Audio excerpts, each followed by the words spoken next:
Pessoal, podemos? Sim. Bueno, pessoal, siempre recordando que un aulão es nada más que un repaso para rememorar, para lembrar de temas, de contenidos. Lógicamente, en la prueba puede ser cosas que no se hablan en un aulão, en cualquier materia, en cualquier situación. ¿Está bien? Pode gravar? Doutora, como sempre. A última vez no programa foi ¿Qué? Graba, Lili. ¿Qué? ¿Audio?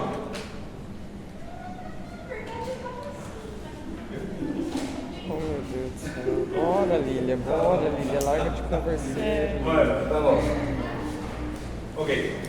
Bueno, pessoal, lembrando que en el examen final va a abarcar todo lo que fue el contenido.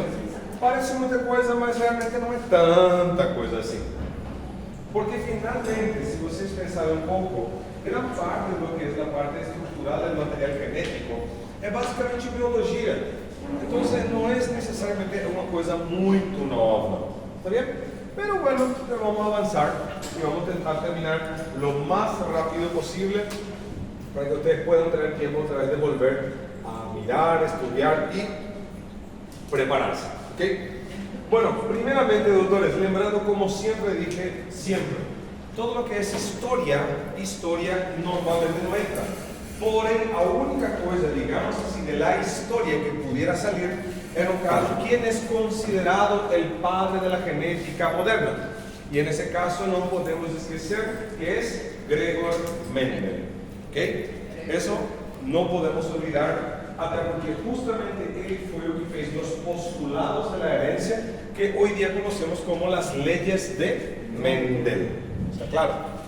En ese sentido, pessoal, eso es lo único que realmente vamos a poder cobrar de lo que es historia, por así decirlo. ¿Está bien? Ahora, en el caso, pessoal, cuando hablamos de leyes de Mendel, principalmente, cuando hablamos de leyes de Mendel, pues,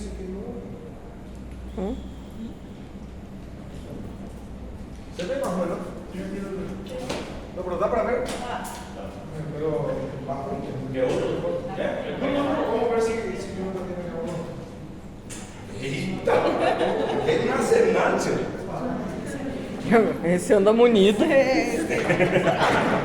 Acho que estava estudando. Esse é o quadro.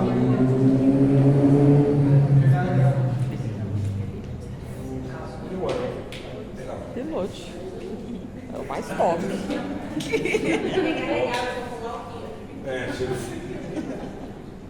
Bueno, tá bom. Doutores, de las leyes de Mendel, lógicamente nós vamos poder cobrar las tres principales. La primera ley, la segunda ley y la tercera ley. En el caso, doctores, lembrando que básicamente la primera y la segunda son las que son más realmente que van a tener digamos así, una lógica, un sentido, un concepto básico, porque en realidad la tercera es prácticamente una derivación de la segunda. Pero no obstante son tres y las tres pueden caer. ¿Y qué es lo que puede caer, doctores?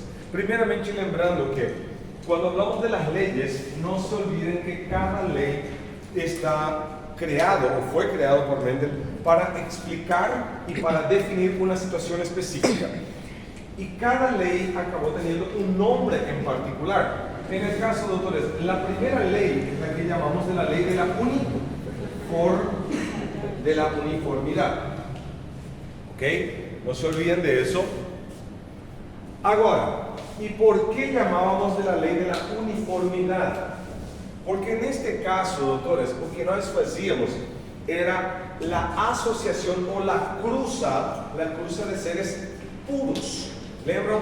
Puro dominante con un puro recesivo y finalmente na hora de hacer el cuadro de Panet, todas las posibilidades de descendencia, todas acababan siendo híbridas. De la unión de padres puros, cualquier posibilidad generaría híbridos. Y esto es lo que vimos en este cuadro.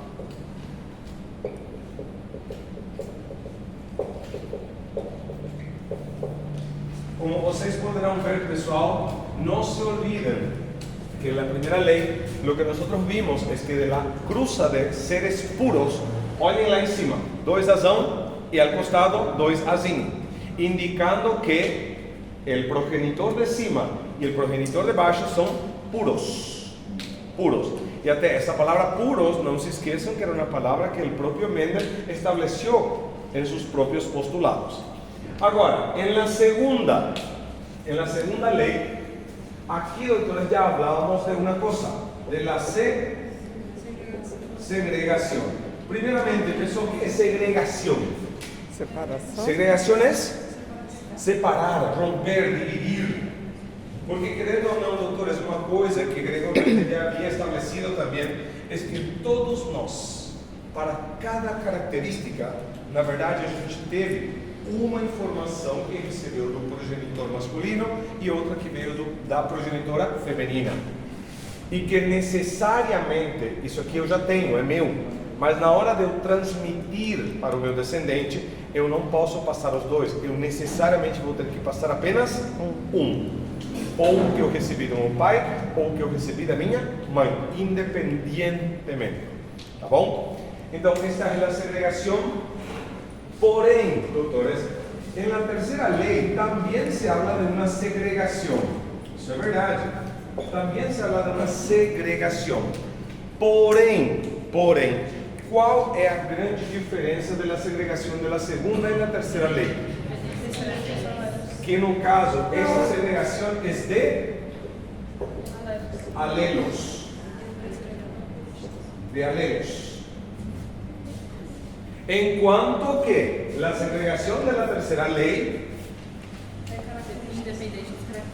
exacto, que é uma segregação independente de, aqui diz a doutora, é interessante, de los caracteres.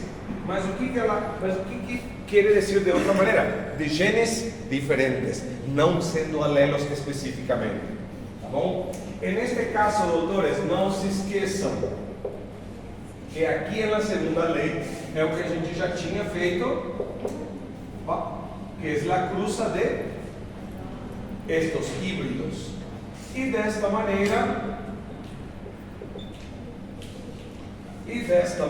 como já estamos vendo, o quadro de Panet de la primeira lei já é bem diferente de la segunda.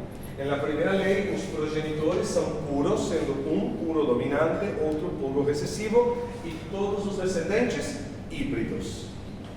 Na segunda lei, os dois progenitores são, de novo, híbridos. Olhem, mistura.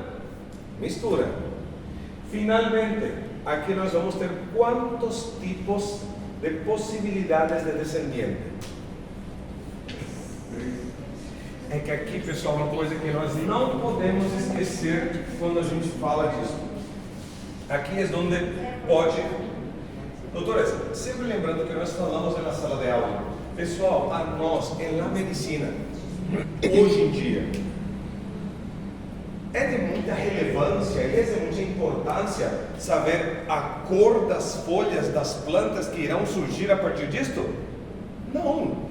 O que nos interessa de fato é como isto está relacionado com a nossa biologia, com a biologia humana, tá bom? E neste caso, doutores, para entender um pouco melhor o enfoque da prova e como já caiu também na P1, pessoal, uma coisa que temos que diferenciar muito bem.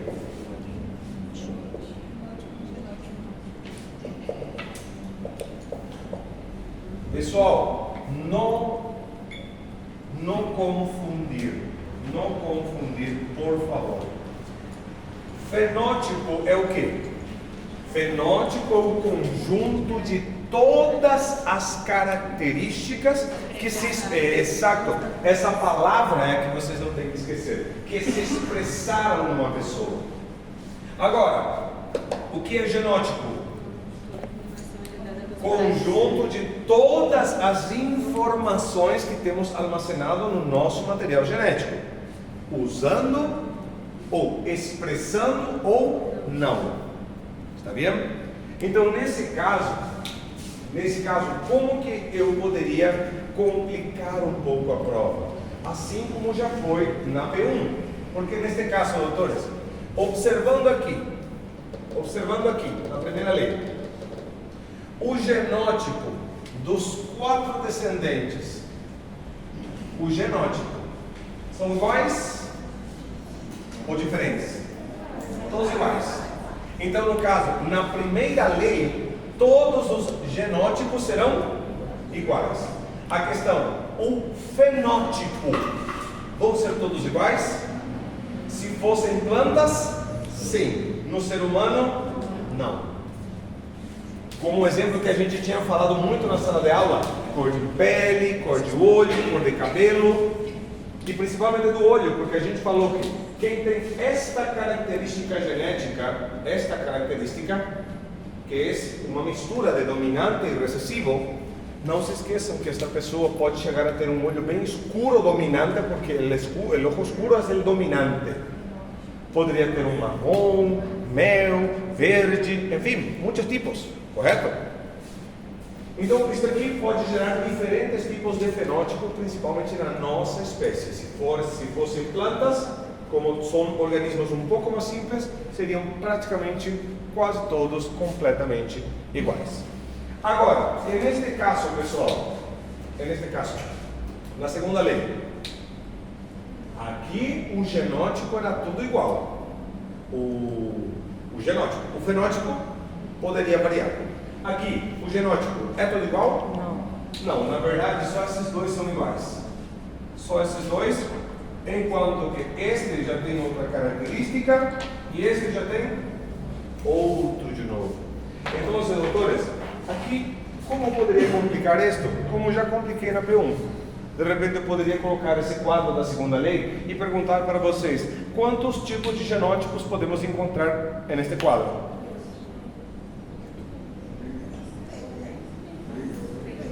Três tipos. São 4 possibilidades, correto? Mas esses dois são iguais, então se conta como uma possibilidade. Esse outro, 2. E esse outro, 3 possibilidades. Mas matematicamente, qual é o que mais tem chance? Heterozigoto. Azulzinho. Que na verdade, doutores, é uma coisa que nós temos que lembrar. Assim como a gente tem que diferenciar a palavra fenótipo e genótipo, porque eu posso até perguntar também na prova, por conceito, eu também tenho que diferenciar o que é puro versus híbrido. Pessoal, lembrando que as palavras puro e híbrido são palavras clássicas na genética, com certeza, em que seria a genética mendeliana. Hoje em dia, nós quase não utilizamos mais ele, mas sim temos que aceitá-lo porque faz parte da base da nossa matéria. Hoy día, lo que es puro, hoje em dia nós chamaríamos de homozigota. Muy bien. Y híbrido sería heterozigota. Bueno, pessoal, para entender a diferença desses dois, vocês vão ter que lembrar o que é um gene e o que são alelos. Porque, doutores, o que é um gene? E isso vocês já aprenderam em biologia. O que é um gene? Uma pequena porção, ou um fragmento, ou uma parte do DNA que é a informação genética verdadeira. Só que, pessoal, normalmente quando a gente vai se formar, quando as nossas células vão se formar, normalmente recebemos informação do pai e informação da mãe. Se eu recebi informação de cor da minha mãe, eu também recebi do meu pai. Então, querendo ou não, são genes iguais ou diferentes? Diferentes. Desculpem, vou reformular. É o mesmo gene? Não é o mesmo, porque um veio da mãe e o outro do pai. Então a origem mesmo já é diferente, não é o mesmo. A característica dos dois vai ser igual? Não necessariamente. Um pode ser mais dominante e o outro pode ser excessivo. Mas os dois podem estar trazendo informação para a mesma característica. Se este aqui está traindo informação para a cor de olho, esse outro também informação para a cor de olho, isto é o que nós chamamos de quê? Genes alelos. Bom? Genes alelos. Então, toda vez que a gente fala de genes alelos, a gente está falando de genes que, logicamente, têm origem diferente, são diferentes, porque um veio de um progenitor, o outro veio do outro. Só que o que vai fazer com que eles sejam definitivamente alelos é que os dois têm que trazer informação para a mesma característica. Mesmo que um deles seja dominante e que o outro seja recessivo. Isso não importa. O que importa é que os genes alelos vão ser alelos se os dois estão trazendo informação para a mesma característica. A questão, doutores, homozigota sempre serão aqueles alelos que são iguais em caractere. Em que sentido? Se esta informação é para a cor de olho, o outro gene também tem que ser para a cor de olho. Mas para ser homozigota, os dois têm que ser dominantes. Ou Recessivo. Ou os dois têm que ser recessivo. Está bem? Agora, no caso, para ser híbrido ou heterozigota, os genes alelos, eles têm que ser diferentes. O que para nós seria, pelo menos, um dominante e um recessivo. Uma coisa que também não quero que vocês confundam é o fato de que, se vocês olharem todos os livros de genética, vocês quase sempre vão ver que se existe genes alelos heterozigoto, quase sempre vocês vão ver que o azão está, olhando assim na folha, sempre está para a esquerda. Dando até às vezes a entender que, que sempre está vindo de um dos progenitores, o dominante. Mas não, é simplesmente, como se diz, por convenção. Por convenção. O fato que este azão está sempre na esquerda não significa que ele sempre vai vir ou da mãe ou do pai. A questão é, para ser heterozigota, um tem que chegar como dominante, o outro chegar como recessivo. Então, pessoal, observe um pouco solamente até aqui. Quantas perguntas já podem ser só daqui? Uma porrada. Não, eu acho que não aprovem. Bueno, mais ou menos. Dá. Porque, doutores, porque você pode perguntar, ou eu posso colocar uma afirmação, sei lá, conjunto das características físicas expressadas em uma pessoa. E opção A, genótipo. Opção B, genoma. Opção C, gene. Opção D, fenótipo. Entendem? A mesma coisa com genótipo. Entendem? Então, cada uma dessas palavras pode ser feita dessa maneira. Querendo ou não, posso perguntar também alguma coisa com respeito à homozigota e à heterozigota. Um exemplo. Quando se apresenta genes alelos de caráter diferente, um dominante e outro recessivo, esta condição é chamada de homozigota dominante, homozigota recessivo, heterozigota. E depois, por último, nenhuma das anteriores, nem todas estão erradas, só com um distractor. Moral da história, doutores, só aqui já tem muita pergunta que pode cair. E também o fato de uma coisa, um fato muito importante. O fenótipo pode mudar, sim ou não? Pode. Ele pode. Só que o que é preciso para que o fenótipo de fato seja modificado? é necessário tanto o factor, tanto o genético, mais a interação com o factor ambiental. Agora, doutores, o genótipo, em teoria, pode mudar? Nós sabemos que ele vai mudando com o tempo pelo envelhecimento, essas coisas, mas, em teoria, não muda. Correto?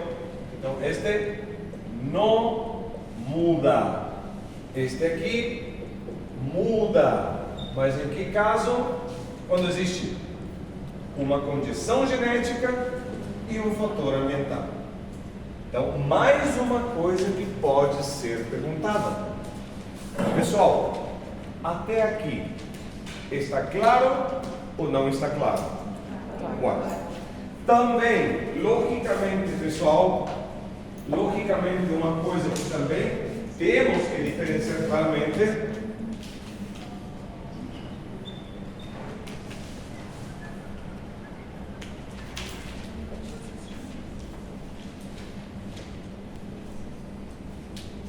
Pessoal, qual é a situação ou condição ou o que acontece quando nós temos um gene dominante?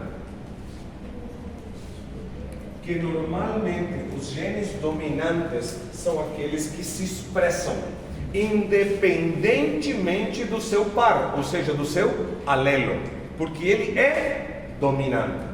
Se do lado tiver outro dominante, ele se expressa. Se do lado tiver um recessivo, ele se expressa. Agora, qual é a condição de expressão quando se tem um gene recessivo? Tem que ser todos eles recessivos. O gene recessivo sempre vai se expressar? Não. Não. Ele só vai se expressar se ele for homozigoto Só recessivo. se ele estiver acompanhado do seu par, do seu alelo, que também tem que ser recessivo. Tá bom? Isso também, eu sei que foi perguntado em alguma turma, não me lembro em qual, mas lembrando que se já caiu, logicamente pode cair de novo. Lembre-se, é mentira, raio sim pode cair mais de uma vez no mesmo lugar. Tá bom? Então, tomem cuidado. Hasta isso aqui, doutores. Que tal está? Ah! Quase esqueci.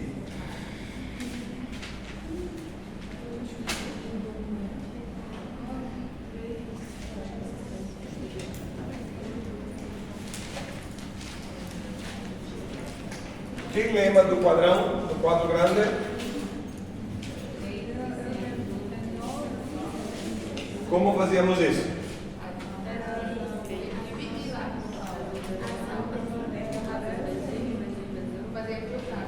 Doutores, vão ter que fazer razão, depois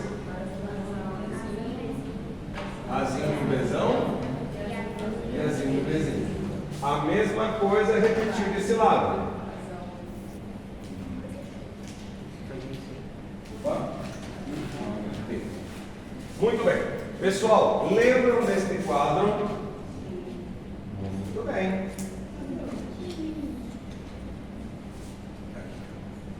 Bien. Pessoal, este quadro, eu acho que já caiu em uma turma também, eu acho que caiu em duas turmas, mas caiu diferente. Lembre-se que qualquer pergunta pode ser feita sobre o mesmo tema, mas de diferente foco. Está bem? Neste caso, doutores, lembrando que eu posso solicitar que vocês coloquem um quadro completo e posso solicitar que vocês relacionem com qual lei. Lembrando, doutores, que aqui a gente até já está separando, de acordo com a lei. Por isso, prestar atenção nisso também. Posso pedir para vocês preencherem este quadro, que isso aqui não é nada diferente do que vocês vão encontrar em milhões de páginas de internet. Ok? Porque isso aqui é mundial, é universal. Isso aqui é universal, isso aqui não muda. Sabia? E claro, doutores, normalmente quando a gente preenche tudo isso aqui, pelas leis de Mendel, não se esqueçam, O que era 9331? As possibilidades. As possibilidades de quê? As possibilidades de quê?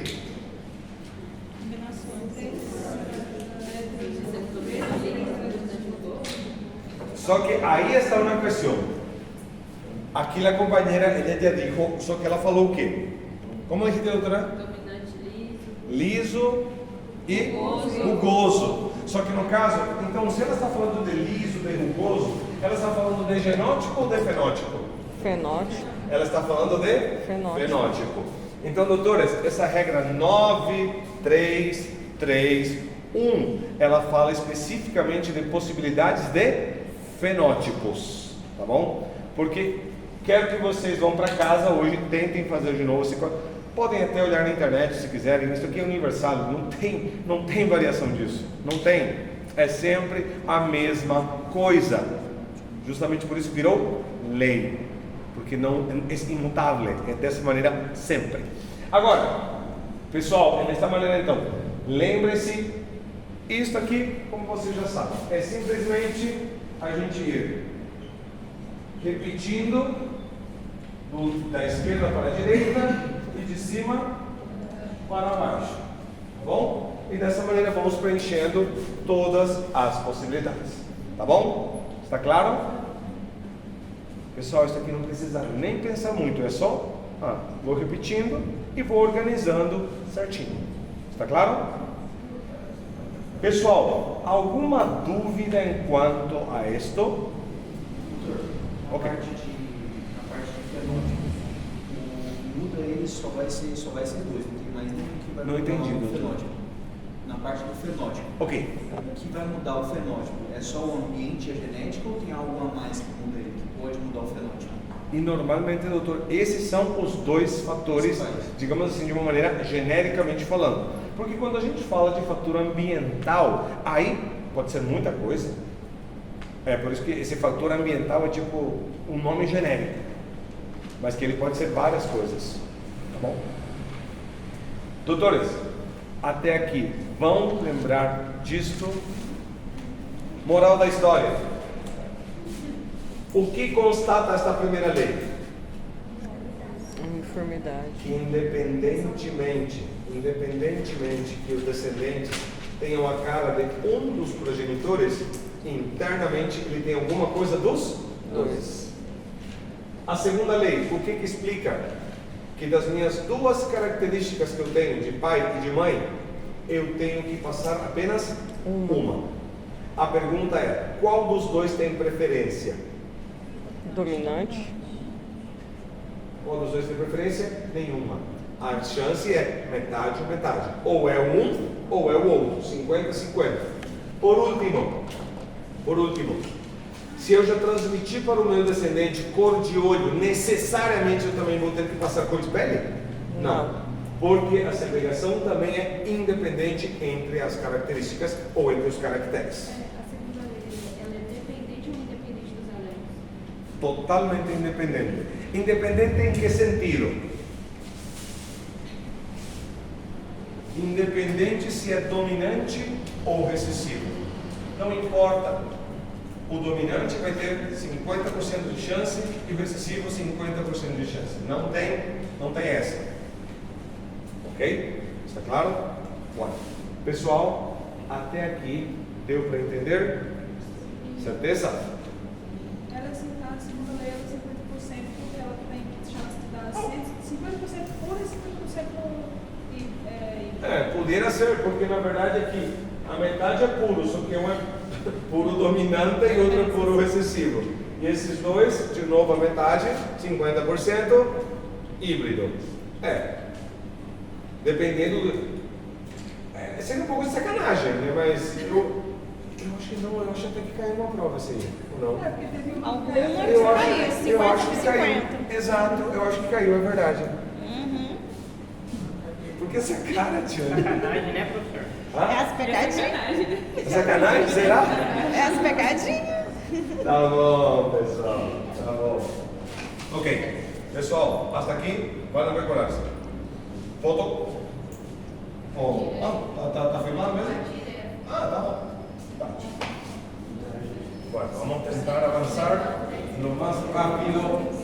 impossível. No caso, a primeira lei é 25% e a segunda 55%. Entendi. A primeira lei é 25%. 25% de quê, doutor? Não, é 100%. 100% heterogêneo. Na primeira lei todos eram livres, então 100% todos livres. Possibilidade.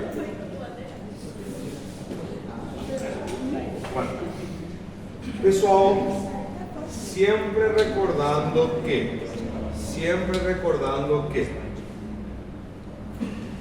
se alguém tem alelos onde um dele é dominante e o outro é recessivo, o dominante sempre primará. Se os dois são dominantes, beleza, dominância pura. Se os dois são recessivos, recessividade, perfeito. Mas e se de repente tem um gene dominante e um gene recessivo e o dominante não se expressa por completo e o recessivo não cala por completo? Como chamávamos essa condição onde os dois podem se expressar? O dominante um pouco menos e o recessivo um pouquinho. La codominância. Sim? Não esqueçam isso caiu na prova também. Não me lembro em qual turma, mas pode volver a cair. Porque isso é coisa básica. Tá bom? Agora, pessoal. Que seria até na questão dos olhos, né, que o senhor tinha dito. Sim. Assim mesmo. Pessoal. A segunda parte de genética, a segunda parte que também era um pouco extensa, é a parte da estrutura do material genético, estrutura do DNA. E doutores, lembrando que aqui não estamos com embriologia para poder falar de todas as organelas. O nosso foco aqui é DNA puro. E lembrando, doutores, que o DNA é material genético, correto? Agora, existe outra também que é similar, que é RNA. Qual eram as diferenças entre elas?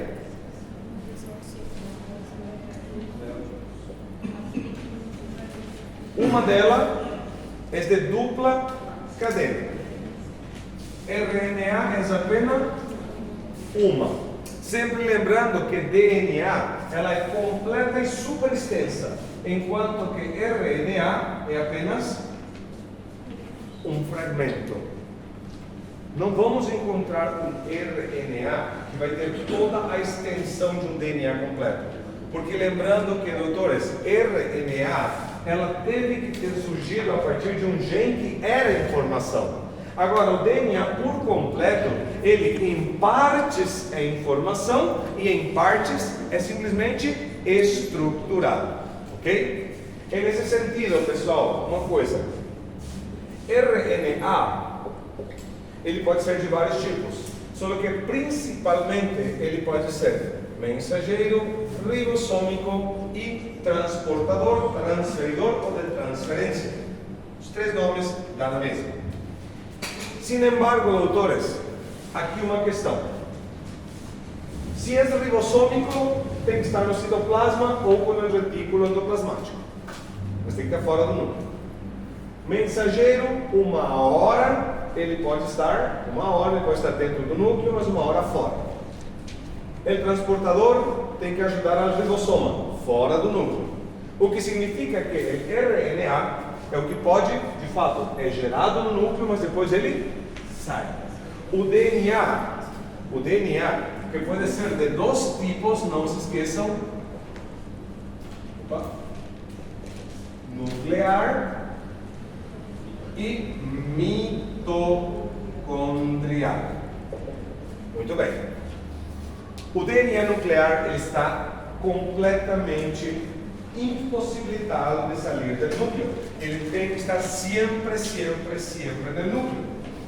E no caso do mitocondrial, assim como vocês aprenderam em bactéria e microbiologia, o ADN está sempre no interior das bactérias, como no caso de nossas mitocôndrias. Ok. No caso, doutores, já estamos falando de várias diferenças. E acredito que vocês já estão percebendo Porque tudo isso pode ser perguntado. E até por isso vamos colocar aqui. Se origina em núcleo y sale al citosol. ¿Correcto? El RNA. El nuclear, bueno, ya da para entender que está no núcleo, ¿eh? Preso no núcleo. El mitocondrial también. ¿Está claro? Pode ser perguntado isso sem maior problema. Só um estrangeiro de RNA na certeza que vai não. Doutores, é que vocês têm que lembrar que o RNA é uma cópia de quê? Do DNA. E o DNA está onde? No núcleo ou na mitocôndria. E supondo que estamos falando disso aqui, correto? Em teoria, onde então se originou isso aqui? No núcleo. Se originou no núcleo. Só que depois de ser originado no núcleo, ele sai para o citosol. Ele não sai da célula, ele fica dentro das células, ok? Dentro do citosol, ok? Doutores, querendo ou não, como a gente acabou de falar, o DNA é o que vai ser usado para gerar um RNA, correto? Só que, pessoal, como chamava o processo onde a gente, a partir de um DNA, formamos um RNA? Transcrição.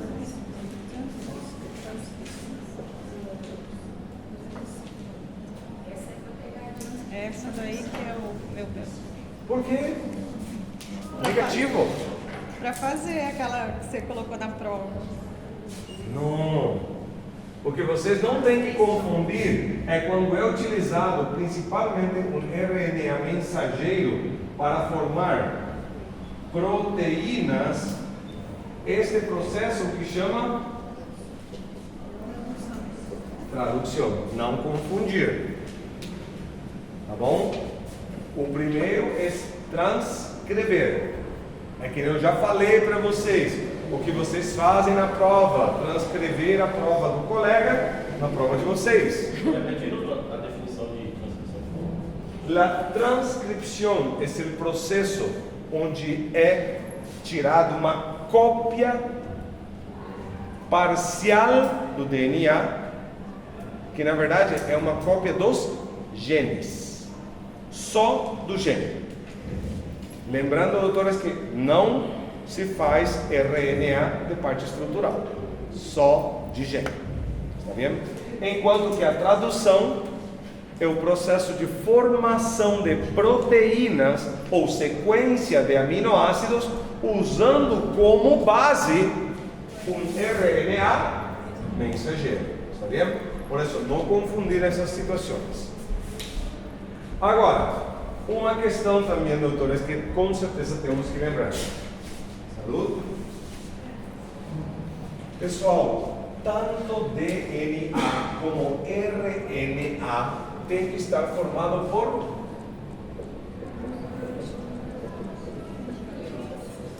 nucleótidos. Não confundir com nucleócidos, porque nucleócidos é só a base nitrogenada com o açúcar e sem grupo fosfato. Isso até eu acho que foi pergunta de biologia, se não estou equivocado. Pero bueno, a questão, doutores, só que qual era a diferença de nucleótidos de um ADN e de um RNA? Não se esqueçam, doutores, que no DNA nós vamos encontrar nucleótidos com adenina, com guanina, com timina e também com citosina. Enquanto que no RNA nós vamos encontrar adenina, sim, guanina, sim, citosina, sim. A grande questão, timina vai ter? Não. Em vez de timina vai ter uracila. Moral da história, doutores, estamos mencionando já muitas diferenças. Muitas e muitas diferenças. Ah? Isso aqui, doutores, é de praxe. Isso aqui caiu nas provas parciais. E a moção das últimas? Hã? E a moção das últimas? É uma coisa que gera muito. Logicamente, sempre lembrando, doutores, sempre lembrando que o açúcar ou o carboidrato também não é igual. Porque del RNA es ribosa y del DNA desoxirribosa. Eles vão estar por união fosfodiéster, né? Como? Nós somos terminais por união fosfodiéster, certo? En ambos. Porque eu teve uma questão na prova que ela foi anulada, porque o senhor estava pedindo de uma forma, de uma outra união. Qual seria essa outra? Ponte de hidrogênio. Doutores, uma coisa que vocês têm que lembrar, e é tão importante o que disse a companheira. Pessoal, quando nós temos uma cadena de ADN, lembrando que cada cadena de ADN ela está formada por união de nucleótidos. Na verdade, aqui deveria ser bases nitrogenadas.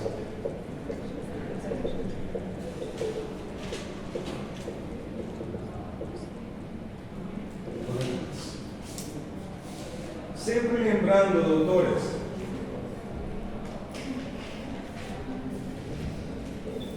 bueno, supondo, doutores, que esta é uma cadena de nucleótidos e esta é outra. Sempre estas vão estar unidas entre si para formar uma cadena, correto? É como se fosse uma cadena de cima e uma cadena de baixo. Beleza. Doutores, e aqui está a situação. Estas uniões que estão unindo este nucleótido número 1 com este nucleótido número 2 e sucessivamente, estas uniões são as que chamamos de uniões fosfodiéster. Então, vocês perceberão que este nucleótido pertence a esta cadena. O segundo também pertence a esta cadena. Então, todos os nucleótidos da mesma cadena vão estar aderidos, unidos ou ligados por meio de uniões fosfodiéster. Porém, pessoal, se isto aqui fosse DNA, ele teria que ter também o quê? Pontos de hidrogênio. Um outro tipo de união que vai unir o quê? Esta cadena de cima com esta cadena de baixo, e aí ela se tornaria de dupla cadena, correto? Este tipo de união é o que nós chamamos de puente, muito bem, de hidrogênio. Puente de hidrogênio. No caso, pessoal, esta seria a estrutura básica de quê? Del RNA ou del DNA? Del DNA. Doutores, só que aqui está a pergunta. E se isto aqui fosse um RNA e fosse solo de uma cadena? Solo de uma cadena. Qual é o tipo de união que ainda persistiria? A fosfodiéster. O que significa, doutores, que a união fosfodiéster é a que se mantém sempre, independentemente se é ADN ou RNA. Porque ele é o meio de união dos nucleótidos de uma mesma cadena. ¿Está claro? ¿Hasta aqui? ¿Estamos entendendo? ¿Está complicado? Sim, está complicado. Eu sei que sim. Doutor, a área de casa, como é que funciona? Como? A área de casa. Aí vamos chegar agora ao seguinte. Pessoal, estão vendo então, hasta agora, que nós estamos falando praticamente de estrutura, nucleótidos, forma, localização, correto? Bueno, pero agora vamos a lo siguiente. Vamos a deixar um pouco mais complicada esta situação. Posso apagar? Pode. Já tiraram foto?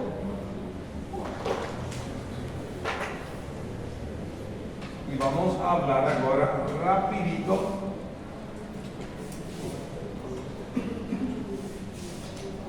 Vamos falar rápido.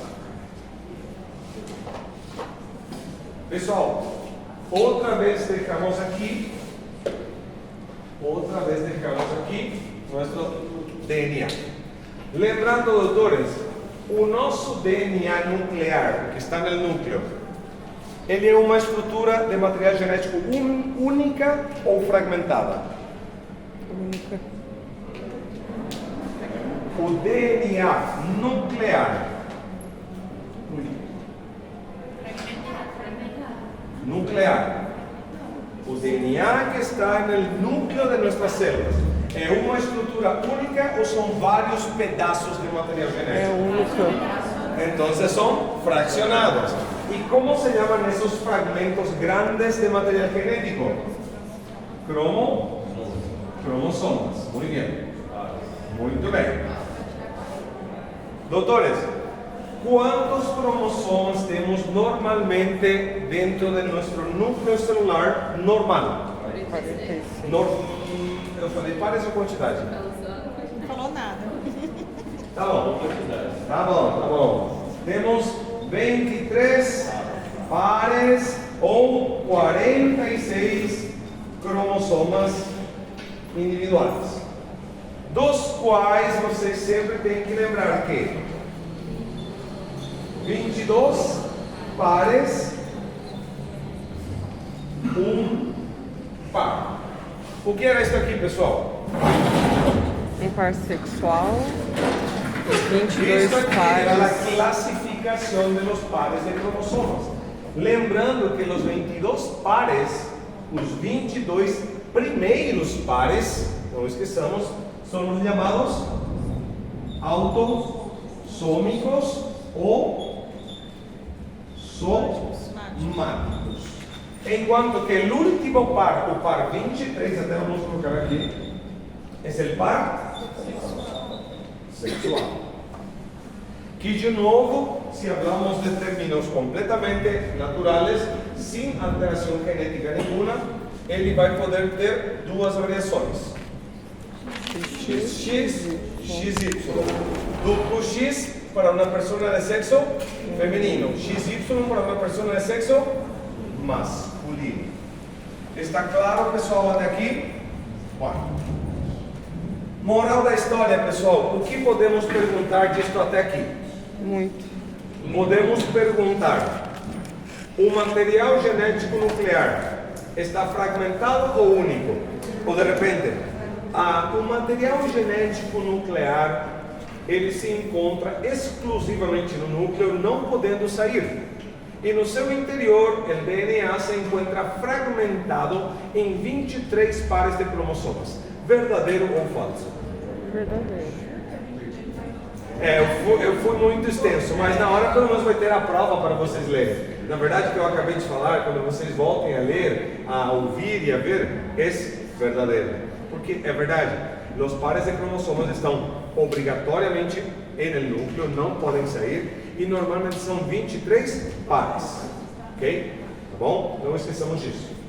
Só que, doutores, além desta característica, e aqui vem a diferença, se o DNA do núcleo está fragmentado, como é o DNA mitocondrial? Inteiro. O DNA mitocondrial, ele é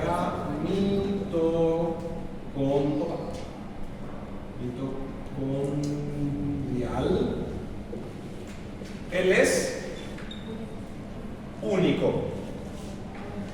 Outra coisa, o mitocondrial é desnudo. O que significava que era desnudo? Puro. Desnudo, literalmente em português, é nu.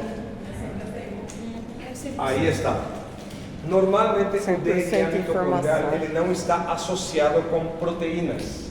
Lembrem-se, doutores, que nosso DNA ele tem que estar enrolado em uma estrutura, uma proteína, um octámero. Desculpem, não é exatamente assim como deve ser, é tipo um sanduíche de 4 partes. Mas aqui, nesta parte, doutores, não se esqueçam que isso aqui é o que nós chamamos de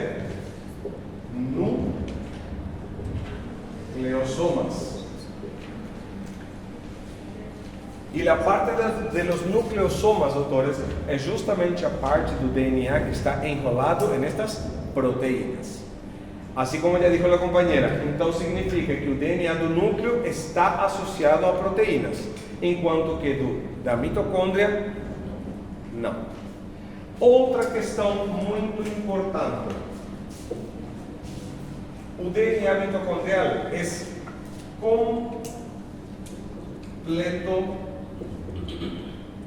reto.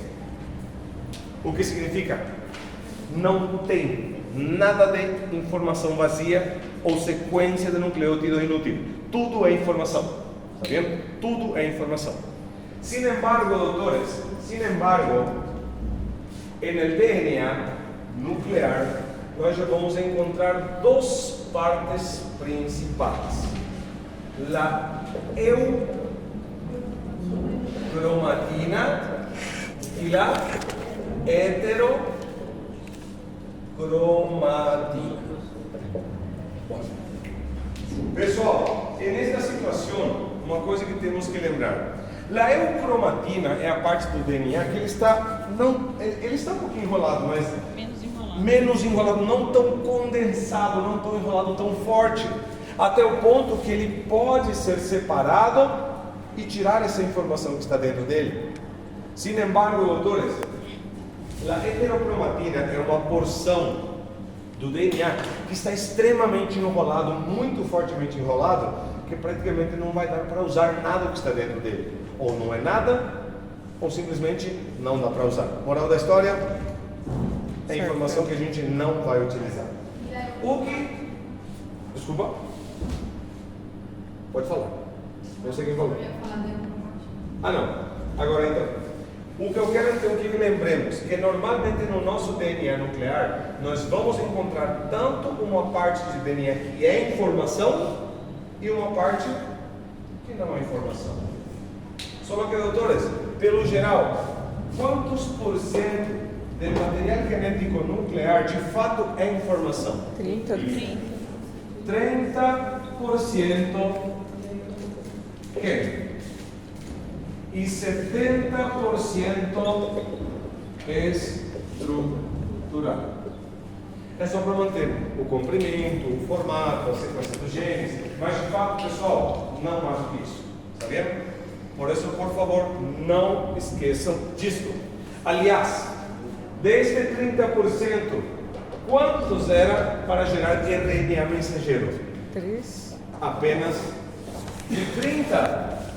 3% é para virar RNA mensageiro. E 27 vai ser o que então? Transportador, ribossômico, microRNA, outros tipos também que existem, mas alguns até a gente nem sabe muito bem. Sabemos que alguns estão vinculados a reações alérgicas, imunológicas, mas até hoje tem alguns RNA que a gente não sabe nem como funciona. Mensageiro, então, 3%. Exato. Por que a gente declara que são mensageiros? Porque o que é mensageiro, de fato, é o que vai servir como sequência para gerar proteínas, para a tradução. Está vendo? E se gera proteína, proteína é igual a característica. Tá bom? Pessoal, logicamente, pessoal, uma coisa que nós não podemos esquecer, vamos deixar aqui. Vem da mãe, né? Como? Aí vamos completar por último também uma coisa importante. Pessoal, DNA mitocondrial 100% materno. DNA nuclear 50% materno, 50% paterno. 50% paterno.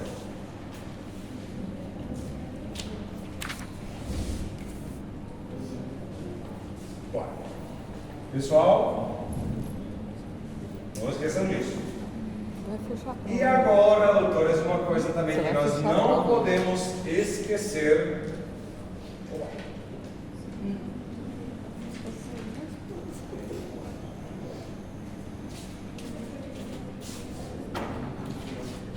Bien. Pessoal, lembrando que normalmente a gente recebe um cromossomo da mãe, um cromossomo do pai. E normalmente, doutores, cada cromossoma vai estar unido por uma parte que se chama Número. centrómero. Como se chama o braço que pelo geral está para cima e que é um pouco mais curto? Braço? P.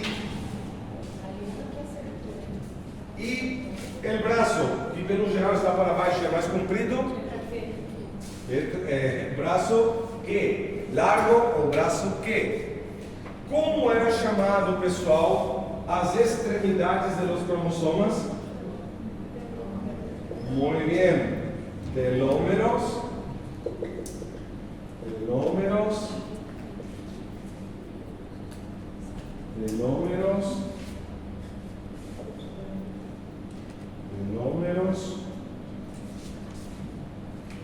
E por último, a classificação dos cromossomos pela localização do centrômero. Acrocêntrico, Por que metacêntrico, tem gente rindo aqui? submetacêntrico, porque todo mundo errou. Eu lembro o desespero da prova. Topói, coitado.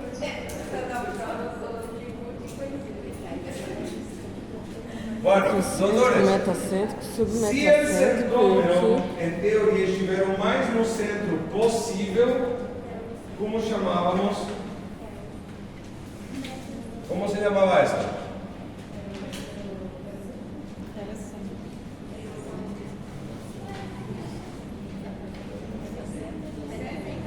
No centro. Muy bien. Si el centrómero está bem no centro, este cromosoma se cataloga como um cromosoma Metacêntrico. metacêntrico. For um centrômero metacêntrico. Se estiver um pouco mais para cima, submetacêntrico. Correto? Quanto mais para cima estiver, aí está a questão. Aí está a questão. Em biologia, vocês já falaram que isso seria acrocêntrico. E seria, e se estivesse praticamente na ponta, no telômero, seria telocêntrico. Ou seja, seria metacêntrico, submetacêntrico, acrocêntrico, telocêntrico. Porém, este livro, o Emery, ele não fala de acrocêntrico. Ele só fala de três: metacêntrico, submetacêntrico e já diretamente telocêntrico. Tá bom? Então, se chegar a cair alguma coisa por isso, lembrando, acrocêntrico não abrange o nosso livro, esta parte, ok? El de biologia, sim. Meta, sub e telo diretamente. Só três. O telo fica bem em cima. Já fica bem na ponta. Porque como chamava a ponta? Telômero. Então, se o centrômero já está lá em cima, telocêntrico. Entendem? Então, Então, primeiro lá em cima. Deus queira que não, doutora. Doutor, então primeiro. Deus queira que não, porque é muito bom. Primeiro é o assim. Sim, você está bem no meio. Você está um pouquinho para cima. Submeta. Você está bem lá na ponta. Telocêntrico. É telocêntrico, não telocentro, não telo quase centro. Não telecentro, não telecentro, não sabe ninguém. Ainda não, né? Não, que eu me lembro, não. Coloquei no, né? Hã? Telecêntrico. Exato. Telecêntrico, metacêntrico, submetacêntrico, Olha que eu coloquei acrocêntrico. no, né? No final. Sim? Não. Ela é sempre precisa lembrar do Flamengo. Parece Na cabeça tá tudo certo. todo dia, senão. Quantas? Parece a taça do Brasileirão. Doutores, quantas perguntas dá para tirar aqui? Já fechou a prova, doutor? Na verdade, já fechou a prova. Você deve ter até aí, tá pronto. Não, vamos chegar até lá, vamos chegar até lá. Foto. Não, já tá? Agora só precisa falar de idade. Hã? Só precisa falar de síndrome de idade. Isso aí ele é pergunta, ele não é pergunta.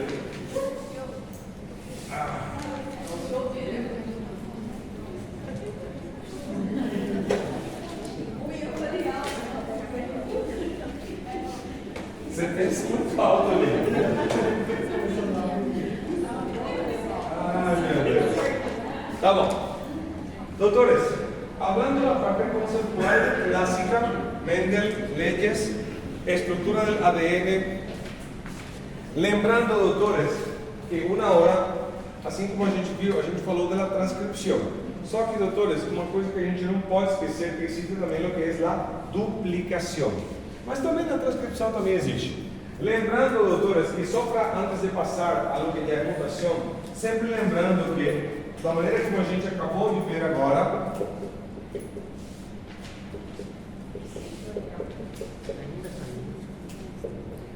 Isso aí eu errei seriamente. É. como assim? Valendo 5 pontos. Foi 5 pontos jogado fora. Não aproveitaram a chance.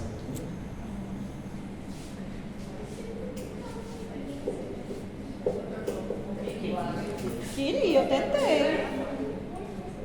Pessoal, sempre lembrando que uma cadena de ADN, se ela vai duplicar ou se ela vai transcrever, o que significa duplicar? Ela tirou uma cópia. Sim, mas como assim uma cópia? Uma cópia dele. Uma cópia total. Uma cópia total do DNA pé a pá, do começo até o fim. Isso é duplicar. Ok? Agora, e a transcrição? É uma cópia também. Só que é uma cópia Ela vai tirar só o necessário. parcial, pequena, só do gene. Enquanto que a duplicação é de tudo. Informação, não informação, tudo. O 100% vai ser tirado de uma cópia. Certo? Lembrando, e aí respondendo a pergunta de Mas Felipe. na duplicação, mesmo ela sendo todinha, mas tem que trocar, né? No caso, a primeira coisa que tem que acontecer, estas duas cadenas que estão completamente unidas, elas vão ter que primeiramente se soltar, se separar. Só que, doutores, para que elas possam se soltar, o que a gente precisa aqui? Helicasa, porque essa é a função da helicasa. La helicasa, o que faz é isso, ele vai quebrando o quê? Los puentes de hidrógeno. Vai quebrando los puentes de hidrógeno. E desta maneira, doutores, logicamente, Separa as fitas.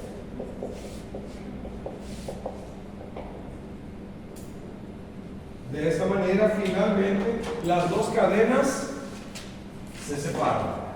Pessoal, então o que fez a helicasa? Rompeu A as pontes. única coisa que ela fez é quebrar os puentes de hidrógeno, que era justamente uma das coisas que mantinham as duas cadenas unidas. Depois, quem tem que chegar aqui?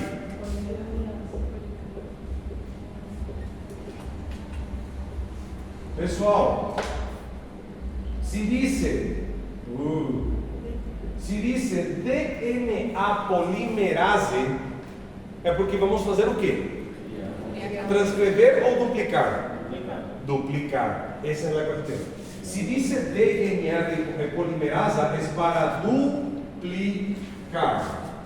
E se chegasse de repente uma RNA polimerasa?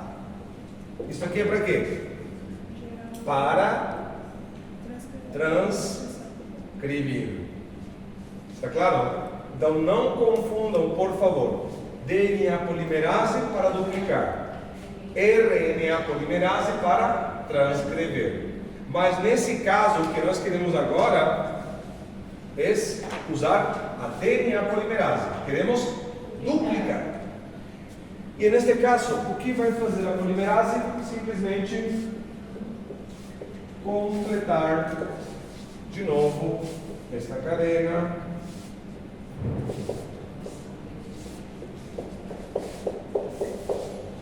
Como se chamava esta cadena que está aqui de color negra, que já estava presente? Cadena velha. Cadena velha. Cadena Velha. velha. Cadena velha. E essa aqui? Nova. Cadena. Não está errado dizer que é a cadena nova. Não está errado. Mas é a complementar, porque é que complementa a outra cadena que já estava presente. E a mesma coisa acontece aqui em cima. E a mesma coisa acontece aqui em cima.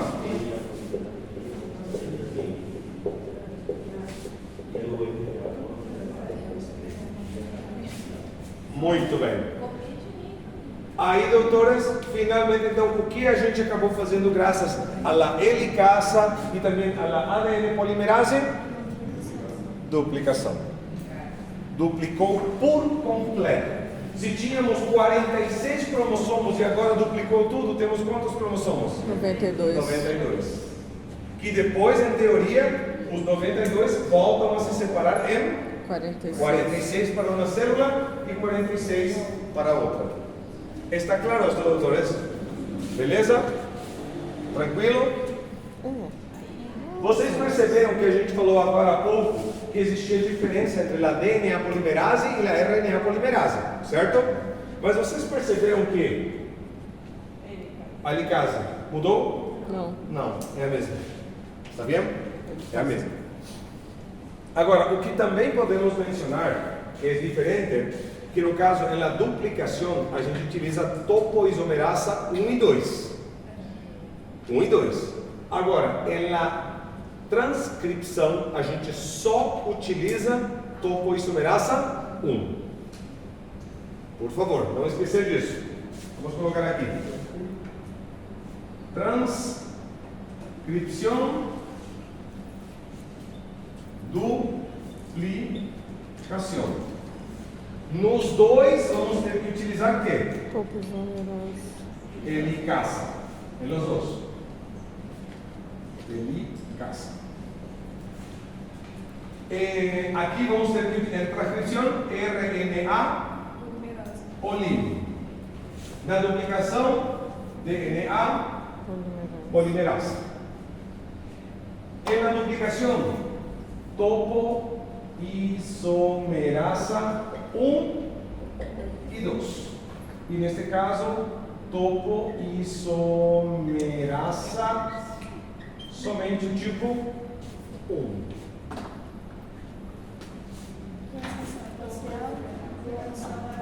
Como? Transcrição parcial e Exato. Transcrição é uma cópia total. Cópia parcial. Está claro, doutores? Lembrando que isso aqui é para refrescar a memória, organizar outra vez. Caramba, isso aqui também tinha, é verdade. Essa é a finalidade desta atividade. Está claro? Pessoal, até aqui como estamos? Essa é cópia parcial. Aqui, duplicação, cópia total. Transcrição, cópia parcial. Aqui, helicasa. Desculpem que a minha letra ela não é tão boa, não é tão ruim também, mas quando eu estou meio apurado ela fica bem ruim. Pero bueno, pessoal, que tal hasta aqui? Podemos avançar? Porque quero... aquela relação que o senhor tinha falado que a saca pômera até o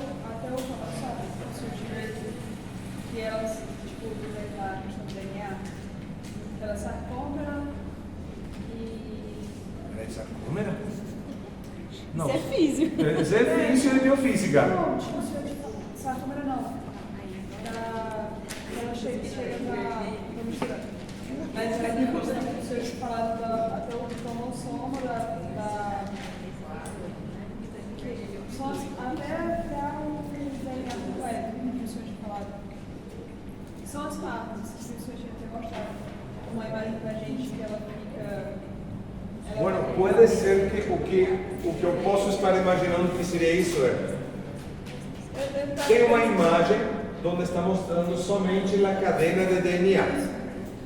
Que no caso a cadena de DNA, a gente já falou que ela pode ser, ela se chama cromatina.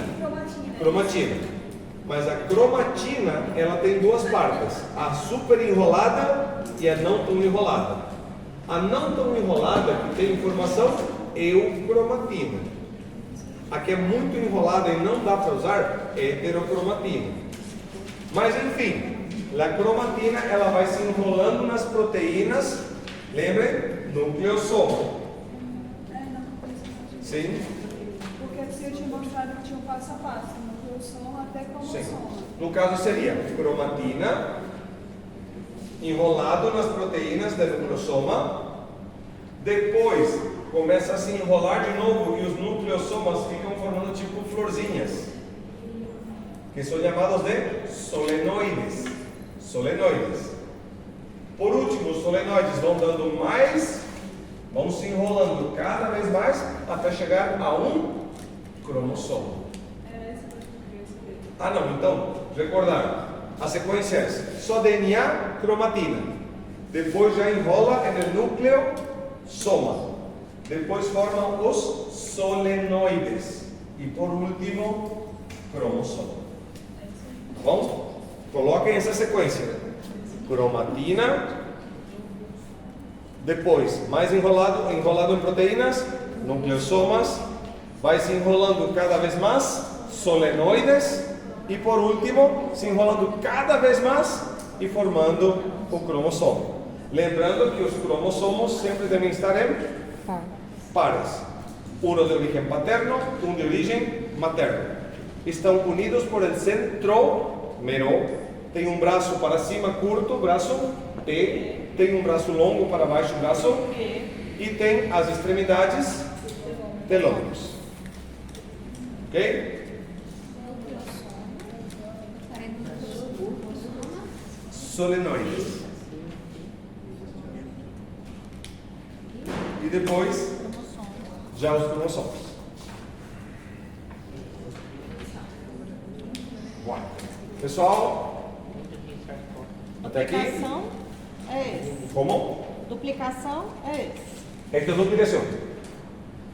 Doutores, Qual outro? replicação é a mesma coisa que duplicação. Qual é a diferença entre isso e a transcrição? A transição vai pegar uma parte do sol e vai dar um site para ela, que é uma parcela. Primeiramente, tem que ser RNA polimerase. RNA polimerase. Outra coisa, não vai se gerar duas cadenas complementares, vai se gerar apenas uma. Só que, doutores, em vez da timina, aqui o que vai aparecer? Uracilo. Uracilo. Então, na transcrição, muda para uracilo. Só que depois o que vai acontecer? De novo, Quebra da ponte de hidrogênio. se quebra de novo esta união,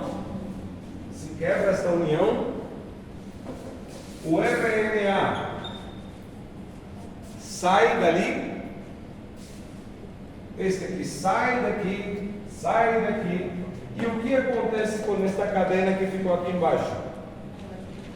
Volta ao seu Lugar de origem. lugar. O que significa, doutores, que na transcrição as duas cadenas estavam juntas, se separaram por um momento, tirou a cópia só de um, a cópia foi embora e depois eles acabaram se unindo de novo.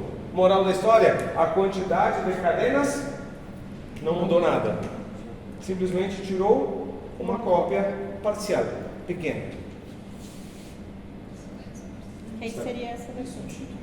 Aí seria isso. Essa de baixo. Este já seria o quê? A cópia.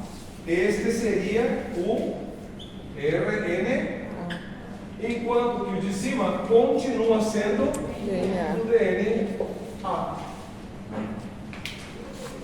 Está claro, pessoal? Bueno. Pode explicar também os códigos? Como? Claro! Obrigado. Obrigado. Vou falar comédia.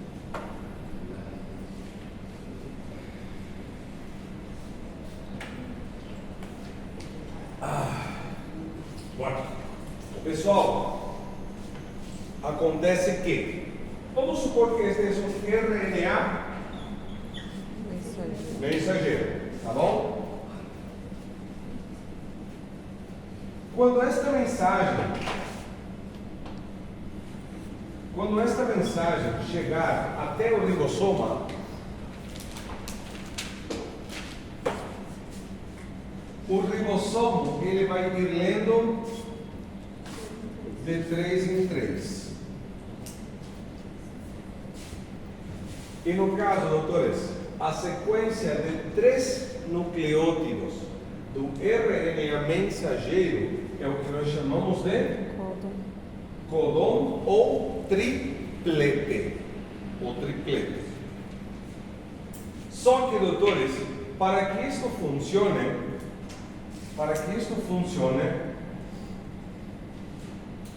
tem que vir um RNA transportador e ele tem que ter em sua sequência,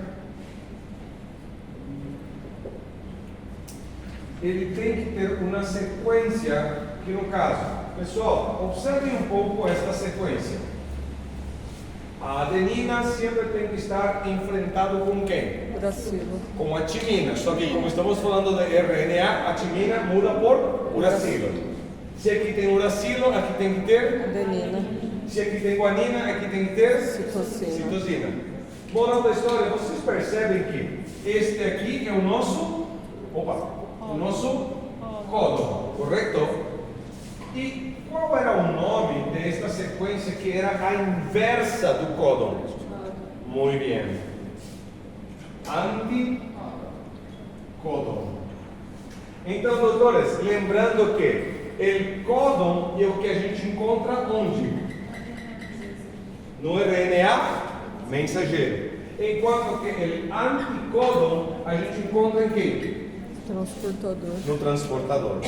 Está bem? E isso não se esqueçam, porque se eu não estou equivocado, numa das duas já caiu essa diferença. Caiu para nós. Não é o códon, é o RNA mensageiro, o códon é o RNA mensageiro. Isso mesmo. Bora. Pessoal, isto quedou claro? Tudo bem. Lembrando, sempre, o primeiro códon sempre tem que ser AUG, que é o que representa sempre o aminoácido metionina. Muito bem. Esse é o único que sempre é igual. Tá bom? Metionina. Bom, pessoal, hasta aqui que tal estamos? Estamos bem? Estamos quase lá. Agora, com um quadro, praticamente vamos a terminar todo. Doutores, o que é uma mutação?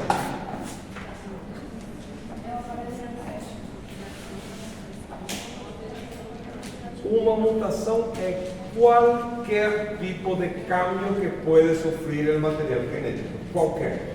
Seja ela evolutiva, seja ela patológica, seja ela induzida ou seja ela espontânea. Mutação é mudar, é trocar, é variar. Está bom? Porém, doutores, uma coisa que a gente sempre tem que falar, que as mutações elas se classificam. Lembrando que principalmente vamos encontrar las mutações gênicas. O que significa mutações gênicas? Aquelas que afetam os genes. Mas também, pessoal, nós temos mutações que são aquelas que chamamos cromossômicas.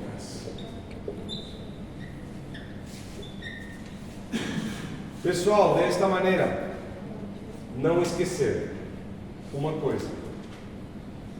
Normalmente, as cromossômicas são aquelas que de novo vão se dividir em estruturais e também aquelas que são chamadas de numéricas. Bom, aqui vamos pelo seguinte.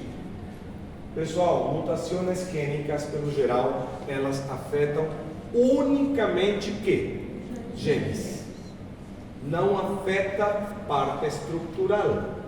O que significa que ele só vai afetar alguma parte daqueles 30%. Lembram? Só isso.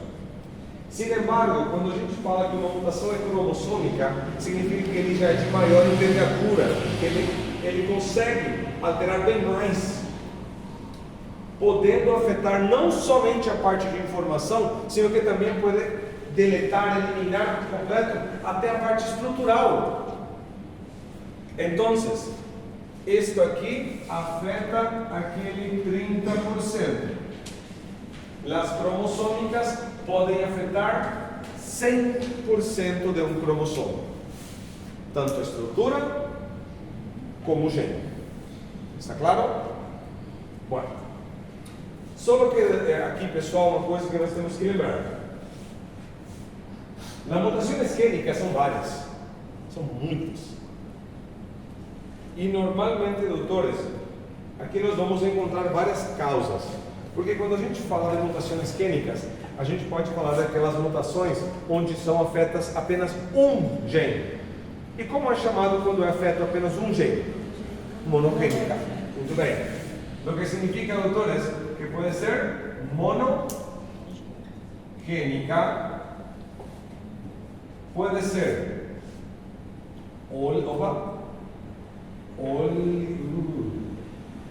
oligogênica, poligênica. Só que, pessoal, qual é a diferença de oligogênica e de poligênica? Óligo é pouco. Poucas. E poli seria Sim. vários. Sim.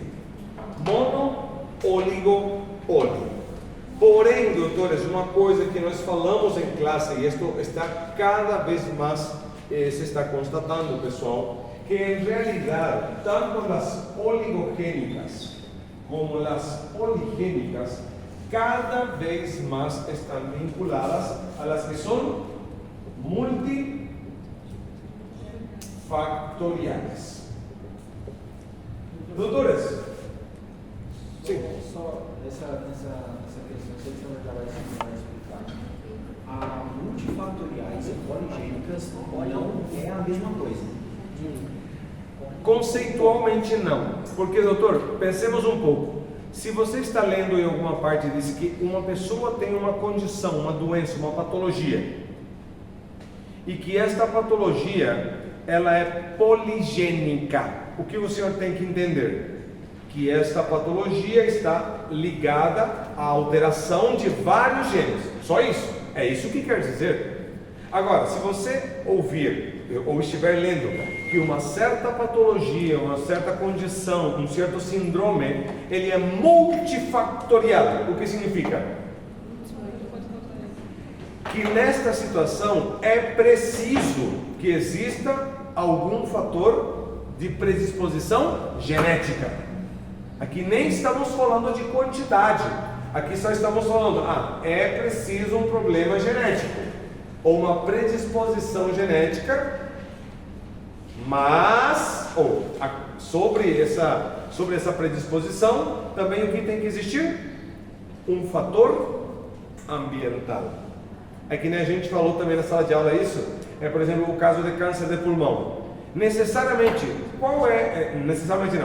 qual seria um dos fatores mais predisponentes para ter câncer de pulmão? Hoje em dia isso está mudando de novo. Hoje em dia tem gente morrendo muito rápido por esse pendrive. Como chama? Pode estar matando muita gente, pessoal. Cuidado. Tá bom. Enfim, mas a pergunta vamos lá no cigarro. Toda pessoa que fuma tem câncer de pulmão? Não.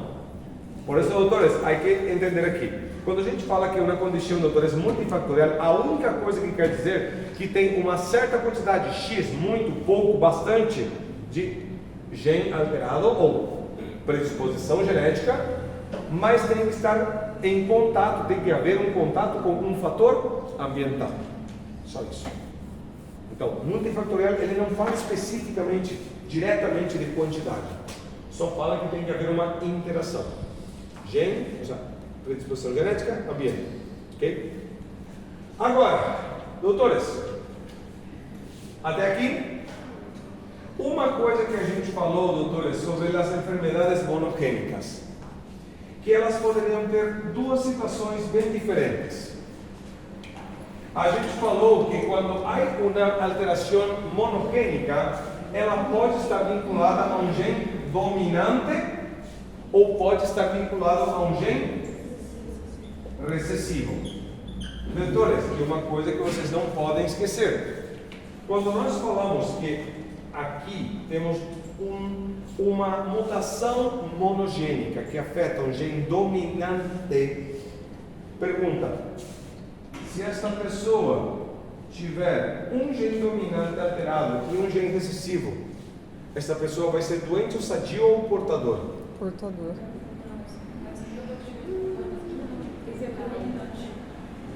O gene dominante é o que está trazendo a patologia. Então ele vai ser doente. Porque ele sempre vai se expressar, né? Agora, e se tem um gene dominante alterado e outro gene dominante não alterado? Vai ser doente, sadio ou portador?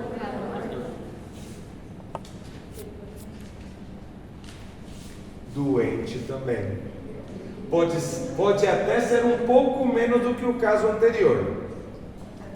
Nesse caso, o único que vai ser sadio por completo é aquele que vai ter os dois genes recessivos. Pessoal, esse foi qual o caso que a gente falou na sala de aula? Do nanismo. Está claro? Do nanismo. Agora, doutores, e se alguma alteração genética estiver relacionado com o gene recessivo?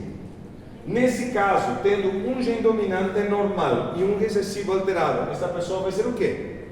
Portador. Este é o que vai ser portador. Se for uma pessoa que tem os dois genes recessivos e um deles alterado, aqui. Os dois são recessivos. Só que um deles alterado. Doente. Enfermo. E por último, doutores, e se tiver dois genes dominantes? Sadio. Sano. Moral da história, doutores, não se esqueçam desta comparação. E por quê? Porque uma coisa temos que lembrar: quando tem genes dominantes, eles se expressam. E se temos um gene dominante, e se ele for o responsável por uma condição ou patologia, possivelmente essa pessoa tem muito mais chance de ser o doente. Se for recessivo, aí existe a chance de ser portador. Então, por favor, não se esqueçam disso. Quando é monogênico e está vinculado a um gene dominante, só tem duas chances: ou é doente ou é sadio. Se for uma alteração monogênica e vinculado a gene recessivo, aqui é onde ele ainda pode ser portador, doente ou enfermo ou sadio. Aqui tem 3 possibilidades. Aqui só tem 2. Está bem? Bom, rapidinho. Pessoal, recordando que quando nós falamos de mutações cromossômicas estruturais, aqui pode entrar todas aquelas variações que a gente já falou. Como que, por exemplo, uma das que a gente falou bastante, translocação, deleção, o que mais poderia ser? Duplicação, inversão, pode ser muita coisa, está vendo? Mas o que sempre vai se manter quando a mutação é cromossômica estrutural? O que sempre vai estar no parâmetro normal? A quantidade de cromossomos. A quantidade de cromossomos não vai aumentar nem diminuir. Tudo vai estar de maneira normal, em quantidade. Porque, doutores, aqui o que está falando? Aqui já está falando claramente que o que vai mudar? O número numérico. Aqui é quando a quantidade de cromossomos vai subir, vai diminuir. Só que, doutores, aqui é onde a gente também encontrava uma questão. Porque as numéricas, elas voltam a se dividir em 2 tipos. As euploidias e aneuploidias. Que no caso, euploidias poderiam ser aploidia, triploidia, tetraploidia e, enfim, e vai aumentando. Pentaploidia, hexaploidia, heptaploidia, octaploidia, nonaploidia, decaploidia e vai aumentando. Só que o que tem em comum, pessoal, o que tem em comum todas estas? Os indivíduos não vivem. Não tem chance de sobreviver. Não tem chance de nascer. Todas essas mutações são tão graves. A alteração numérica é tão intensa que não tem como formar sequer um corpo corretamente. Aqui, pessoal, onde existe um pouco mais de chance? Em las Aneuploidias. Em las aneuploidias. Em las aneuploidias. Ok? E neste caso, doutores, quais são as possibilidades? Monossomia, trissomia, tetrassomia, pentassomia, hexassomia, heptassomia, enfim, vai de novo subindo. Doutores, lembrando,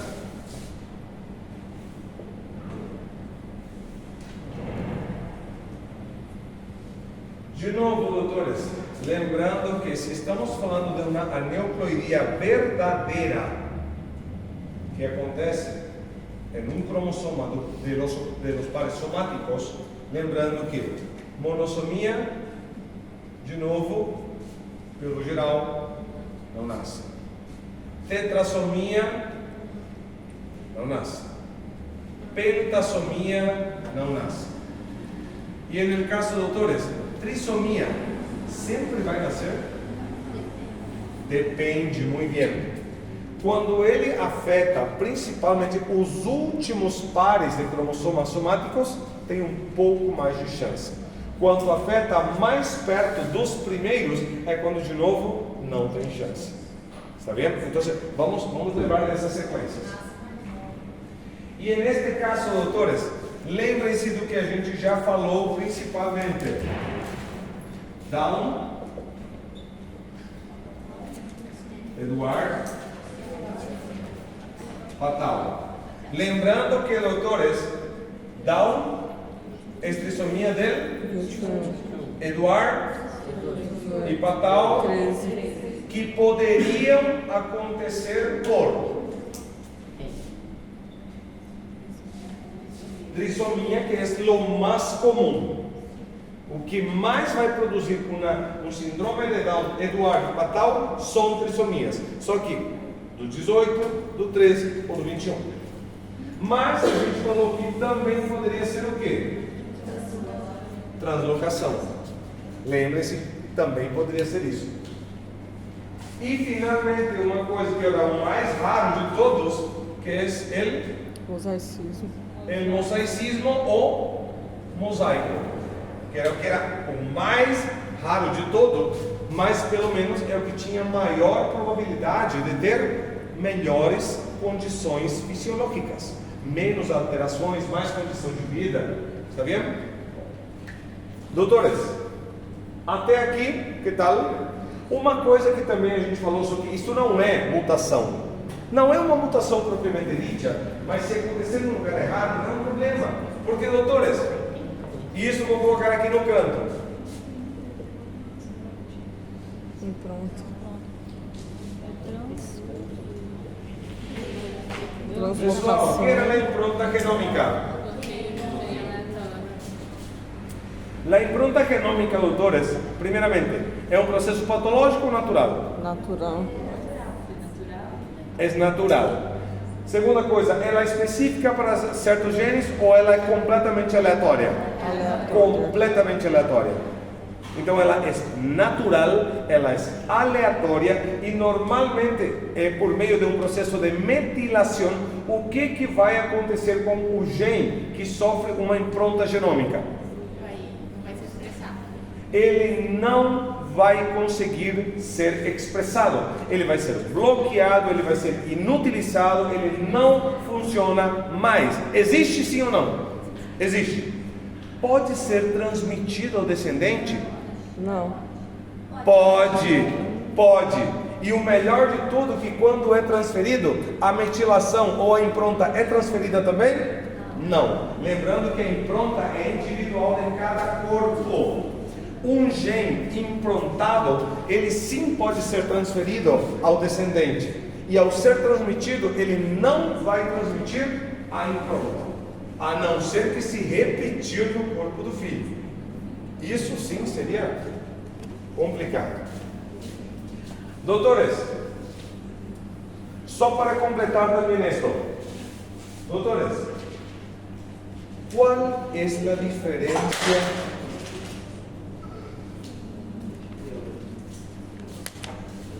¿Cuál es la diferencia? Nada. Mas não quebrou, né? Sobreviveu. Que celular é seu? Não, mas que celular que é? Com esse barulho não quebrou?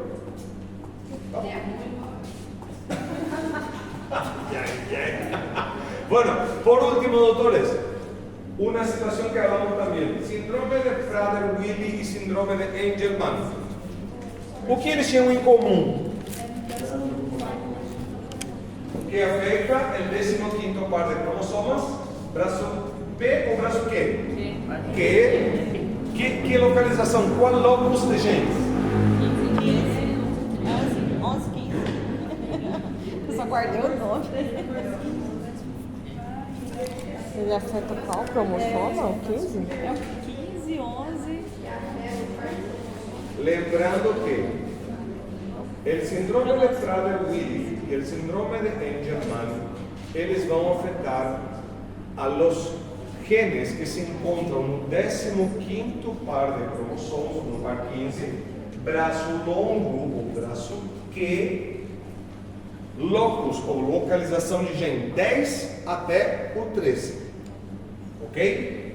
Só que, pessoal, se afeta o mesmo lugar de gene, qual tem que ser a condição? Qual tem que ser a condição para que se gere um síndrome de Angelman ou um síndrome de Prader-Willi? A herança do pai ou da mãe. É, da mãe, falta do pai ou falta da mãe. Olha, prestem bem atenção. Podem ser muitas as maneiras. Pode ser muitas as maneiras. Uma impronta pode gerar um deles.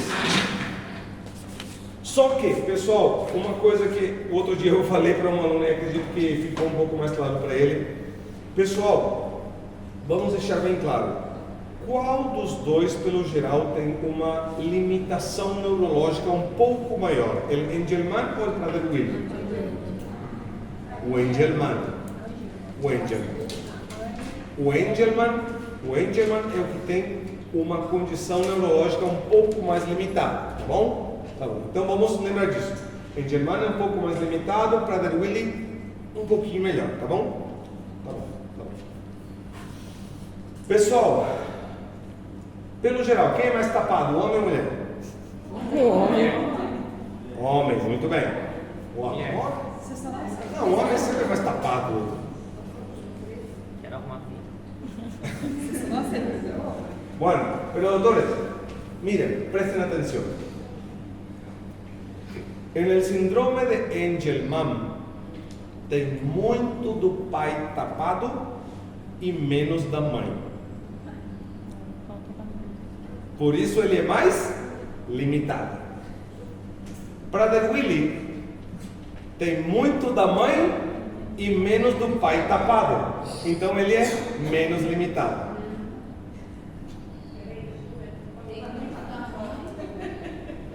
Prader-Willi tem mais da mãe e, logicamente, se tem mais da mãe, tem menos do pai. E se tem menos do pai, é menos limitado, por isso, Prader-Willi. Se tem muito do pai e falta o da mãe, ele é mais limitado, Engelmann. Por que eu estou falando isto? Não, claro que é para memorizar. Por quê? Porque, doutores, vamos lembrar aqui uma coisa que a gente falou, que era a dissomia uniparental. Quando os dois cromossomos vêm do mesmo progenitor, o que significa que um deles mandou 2 e o outro mandou 0. No caso, se a gente recebeu e olha assim, uma dissomia uniparental do pai, então recebeu mais informação de quem? Do pai. Então tem menos de quem? Ele vai ser mais ou menos limitado? Mais limitado. Mais limitado? Engelmann.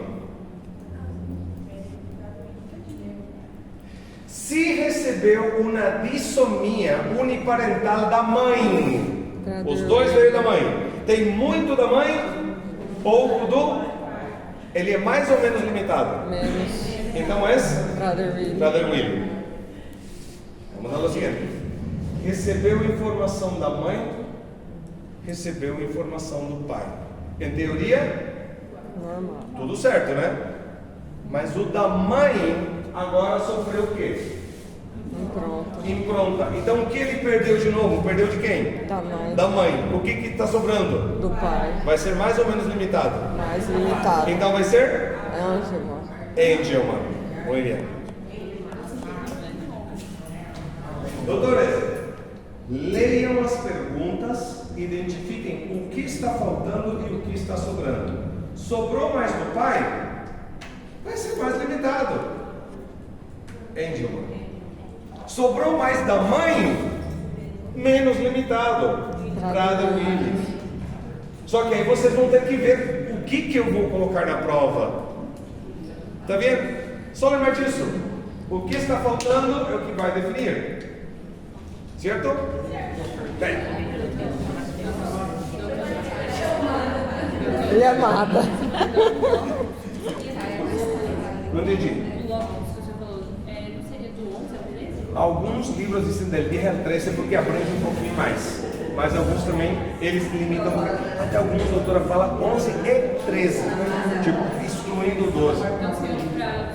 Para abranger um pouquinho mais. Doutor, poderia marcar isso daí pra gente no quadro? Sim. Deixa eu te perguntar, se colocar em pronto, ela pode ser transferida no entendimento? Não, que por exemplo, eu posso ter um gene que foi improntado e eu não consigo usar esse gene. Mas quando eu passei para o meu filho, esse gene que estava bloqueado, ele foi passado e o meu filho pode ser que use. O que significa que a gente transfere o gene improntado, mas a gente não transfere com o bloqueio. A gente transfere ele funcional. Agora, se dentro da celulinha dele, do corpinho dele, ele bloqueou também, Topzera. esse já é coisa dele. Bora. Pessoal, 15, que 10, 13. E alguns vêm também com 11, 13. Tá bom? Por isso, qualquer um dos dois, e alguns até abrangem até um pouco mais que o 15. Porque, doutores, lembrem-se que estas alterações, elas nunca vão afetar exatamente igual, exatamente. Podem ter pequenas variações. Até isso. Estou aprendendo demais a ver. O que, professor? Desculpa, 15 e 11 aqui, só pra mim entender. O 15 não muda. O que não muda. O que pode haver pequenas variações é del 10. O mais que usamos é del 10 al 13. Tá bom? É a alteração do ângelo. Del ángel ou del prado. Aí está o problema. Só que, dependendo do que faltou, se foi mais do pai ou mais da mãe, aí é que vai definir. Ah, então tanto faz. Pode ser do anjo e pode ser do William também. No mesmo lugar. No mesmo lugar. É que eu tinha decorado só do anjo, que era esse. Não, é os dois. É os dois, é para os dois. Só que aí só vai mudar a origem do que está faltando. É só o marido. Mas tá bom. Pessoal, hasta aqui. Guarda. Tem mais? Tem mais um.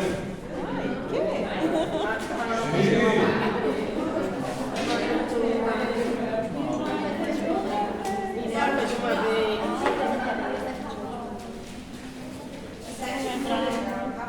Na última. Caramba! Imagina se toda a prova fosse só 7 folhas. Fica tranquilo. Olha, pessoal.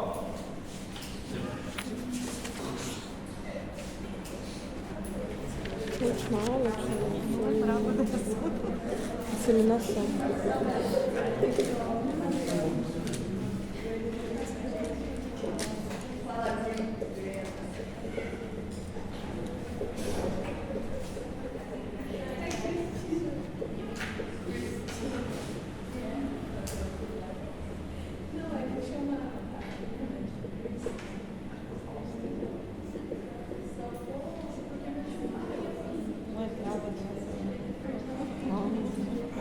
Vai caber tudo não.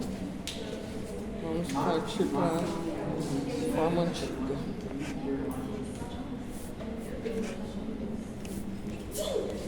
Saúde.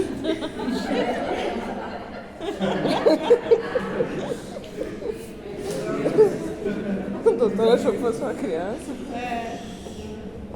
Liga a Mônica, Cebolinha, mais ou menos. Microinjeção espermática e a última transferência de embriões. Foi você, doutora? É engraçado como você explica. Não, fique à vontade. Vai. Bueno, doutores, uma coisa que com certeza vocês têm que lembrar de qualquer tipo de processo de reprodução assistida é que ela vai ter algumas características, como que, por exemplo, tem porcentagem de eficácia baja, custo elevado,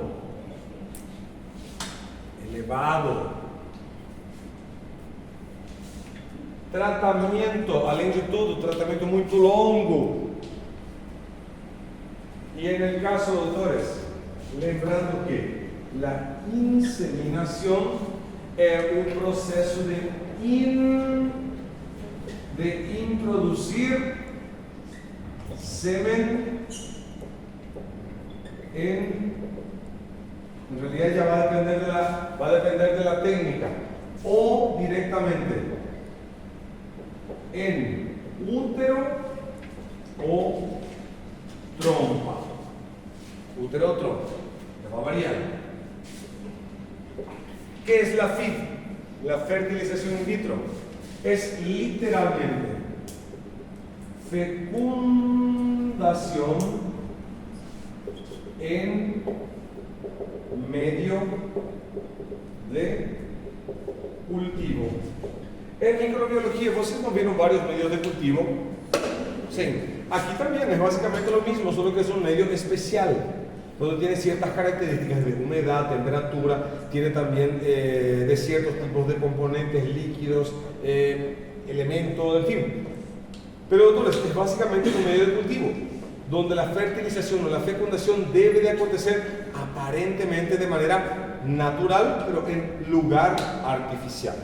¿Okay? En el caso, doutores, la microinyecção espermática é aquela onde a gente literalmente, como já falamos em classe, doutores, é onde já se introduz um espermatozoide selecionado al interior directo de um ovocito. ¿Ok? Directo. Y normalmente, doutores, tanto en la FIV como en la microinyección espermática, después de unos días de cultivo o de incubadora, de estufas especiales, se tiene que evaluar la condición del cigoto embrión para que en la hora cierta se tenga que transferir al útero de esta mamá. En caso, doutores, que uma mulher não tenha condição de fazer nem fertilização, nem microinjeção, porque ela não tem mais óvulos, y el marido ya no tiene más espermatozoide, se puede literalmente conseguir embriones, o sea, ya son cigotos, ya son óvulos fecundados y directamente transferir a esa mamá, lo que significa que la transferencia de embrión no necesariamente tiene que ser de células propias, sino que puede ser completamente de células compradas, donadas o, en fin, conseguidas. Nesse caso, seria tipo uma barriga de aluguel? Não, porque barriga de aluguel, pelo menos no Brasil e no Paraguai, é da prisão. Solidária. Não, mas eu digo assim, ela não vai ter Vínculo genético nenhum. Mas ela só vai gerar. Mas vai gerar, a barriga vai crescer, tudo normal. Tudo como seria uma gestação. Só que não aconteceu a fecundação dentro dela, simplesmente a implantação e o desenvolvimento. Então, a fecundação in vitro e a microinserção espermática, consequentemente, eu vou ter que fazer uma transferência de embriões depois. Claro, porque isso está em uma pequena placa no laboratório. E querendo ou não, depois eu tenho que pegar isto e colocar dentro do corpo da mulher, dentro do útero, para que finalmente exista o quê? A implantação natural. Todos, a implantação é natural. Sim, a implantação é a última e a única parte que continua natural.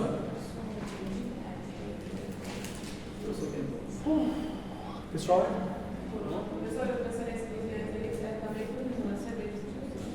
É que depende, doutora, porque é que você precisa de um óvulo fecundado. No caso, se você precisar disso um dia e você ainda tiver óvulos, você pode usar o seu. Mas e se você não tem mais? E se o marido da amiga não tiver mais espermatozoide? Você pode comprar diretamente no meu e colocar lá dentro. E se Deus quiser, vai implantar e barrigão.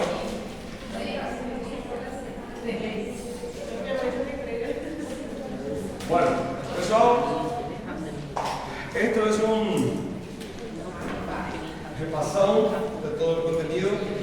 Por favor, no dejen de aprovechar el tiempo que les resta. Ahora es 8 horas 15 minutos. Ahorita pueden descansar un 15, 20 minutos y después continúan estudiando. Aquellos que van a poner prueba, aquellos que no, pueden descansar el día de hoy o estudiar otra cosa, no sé. En fin, pero prepárense, porque es pruebas.